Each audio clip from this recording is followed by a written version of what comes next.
Hola, amics de la teua ràdio. Ja estem ací, un dia més, com sempre, per explicar-vos les novetats que tindrem aquesta setmana. Però abans, ja sabeu que el que vulguis explicar-vos, que amb Viatges Caimán podreu organitzar el vostre viatge de manera molt fàcil i molt còmoda. Per què? Perquè tot està en la seva pàgina de Facebook. Podeu entrar en Viajes Caimán Tours, que està en la pàgina de Facebook, tota la informació necessària, podeu consultar què tipus de viatges fer, podeu organitzar viatges d'associacions, viatges de col·lectius, viatges escolars, tot el que vosaltres vulgueu. I és molt important saber que teniu l'oficina d'aquesta agència de turisme, de viatges, ací a Monòver, en el carrer Bouer. És molt còmode, ja sabeu. Mirant la seva pàgina de Facebook podeu contrastar tots els tipus de viatges que teniu, l'oferta que teniu i contactar amb ells molt fàcil. Ja sabeu, com sempre vos dic abans d'acomiadar-me, amb Viatges Caimán viatjareu fenomenal.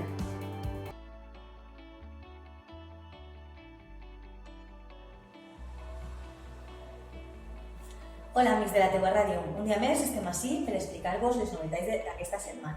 La primera novetat més important és que la Marxa Rosa que es va celebrar ahir va ser tot un èxit malgrat la pluja. Va ploure en ocasions amb més intensitat, però no va ser molt forta la tromba d'aigua, però sí lo suficient per a que no es poguera desenvolupar totes les activitats que estaven previstes, com per exemple fer la rifa, fer un sorteig amb el número del dorsal de tots els productes que van oferir els col·laboradors, i tampoc es va poder fer el ball dels xiquets i xiquetes del gimnàs Corpore a càrrec de Marina Picó, perquè estava tot banyat i hi havia perill de poder-se esbarar i fer-se mal.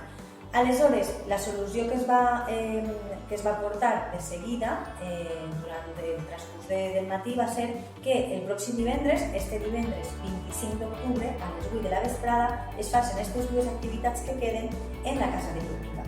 Així que no tireu els vostres dorsals, guardeu-los, perquè el divendres tindreu l'oportunitat de guanyar un dels premis que se sortejarà el divendres a les 8 de la vesprada en la Casa de Cultura. Us esperem. No oblideu que ens porteu a la butxaca.